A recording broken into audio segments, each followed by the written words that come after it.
Thank you, everyone. It's a real great pleasure to be here with all of you tonight. I want to thank, first and foremost, Ahmed, Kirskin, Emra, Sadiq, everyone here at the AIS for the warm welcome and for being such great hosts, making me feel really like someone part of the group in a way. It's been really great. I can also say that my first impressions, my first time here in Australia, and I'm in love with your country. Melbourne, beautiful city, and they tell me that it's beautiful like that all year round. So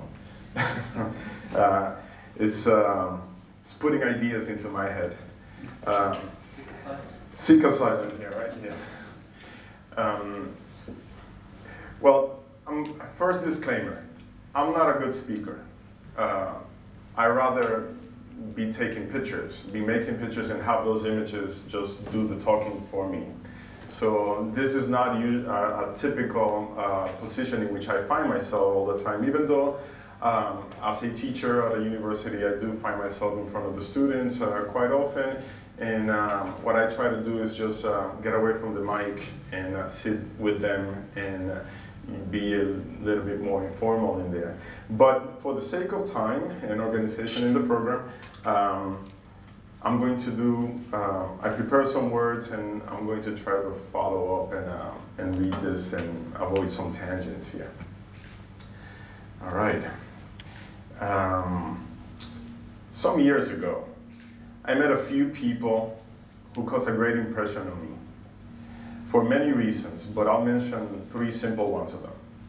Their incredible sense of civic responsibility and service to their communities in which they live, their appreciation and commitment to education as a constructive social tool, and because they were caring mothers and fathers and sons and daughters who honor their parents, and families who open their doors and share their food with neighbors, and many times with strangers like me at one point.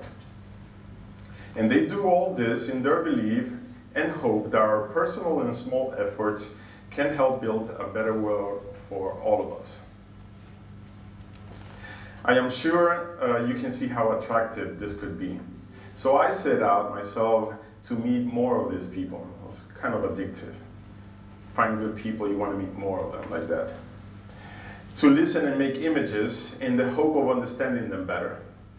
And today I can say that like those few impressive people I met some years ago, I have come to know many incredible women, children, and men whose attitudes and efforts fill me with great hope today. That is Hizmet.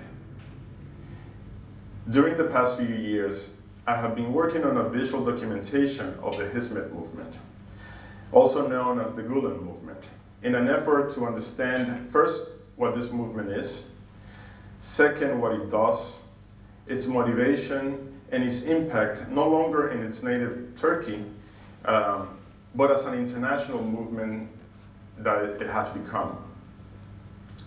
Some of you might know this movement really well.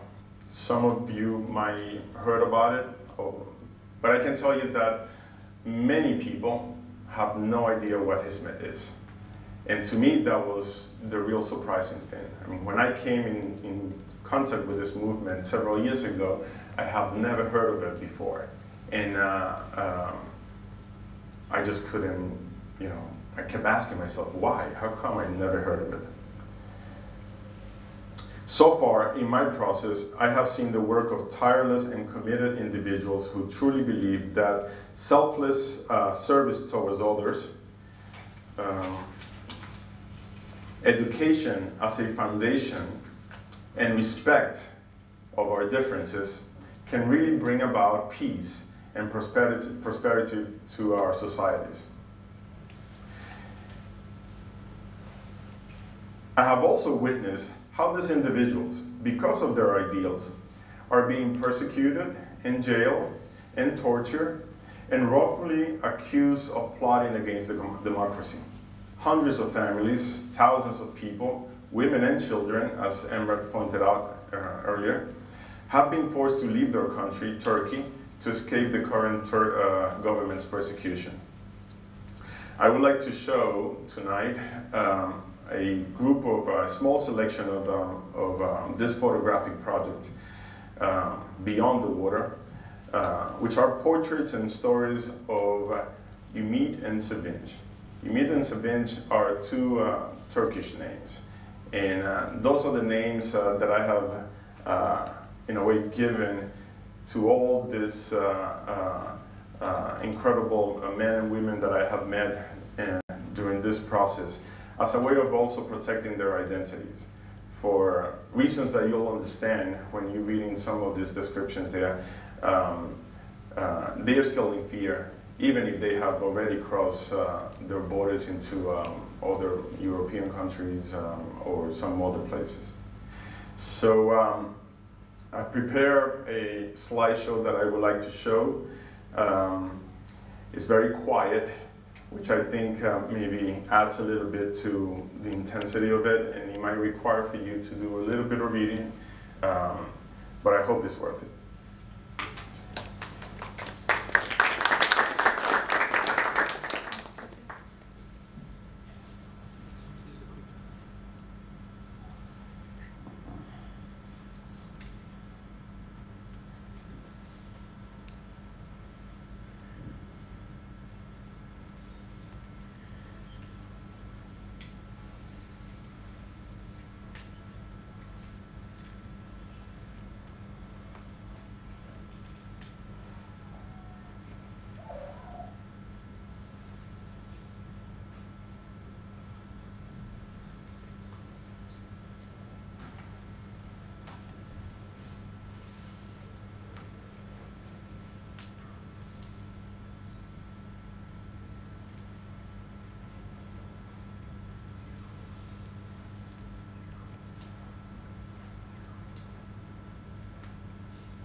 if you allow me, I won't let you read the last paragraph there,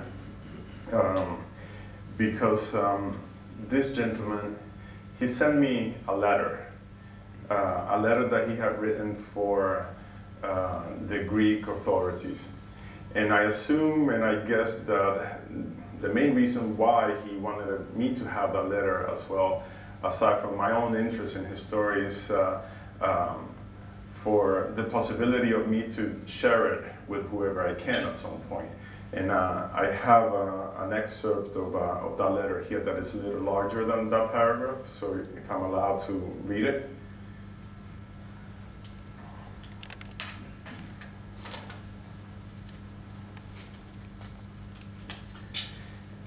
Dear Sir, Madam, I am Ümit K. I changed his name, and a citizen of the Republic of Turkey. I am an elementary school teacher and a husband of Sevinç K., who is living as a conventional refugee in Canada.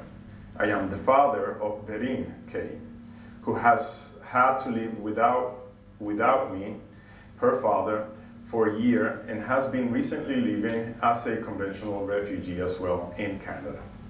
For 3 years, I have been living in the most dreadful conditions I could never desire and imagine. I was detained 3 times for being a member of the Gulen movement. I was once jailed. I was exposed to violence and pressure, and I was threatened and tortured in both detention and prison. With my lawyer's objection and a court decision, I was released. However, my life after prison has never been the same as before. I had a respected status in the community, but through misperception by others, I lost my respected status. I was fired from my work. Finally, I had to flee my own country with the hope to begin a new life and to be reunited with my family. I arrived in Rhodes, a Greek island, on August 22nd of 2016 with 2 friends in a boat. When we arrived in the island, I called my wife. I wanted to let her know that we would live on good days again. However, the victimization did not leave me. I went to the police station. I told them that I had to leave Turkey in a boat as I had a ban on international travel and arrived in Greece without permission. I told them that my wife and daughter were waiting for me in the United States and I had a valid visa. When they checked my passport, they found out that it was declared lost or stolen in the Interpol system by the Turkish government. And they told me I was not allowed to travel with it. I had to apply for asylum, not to let them return me to Turkey.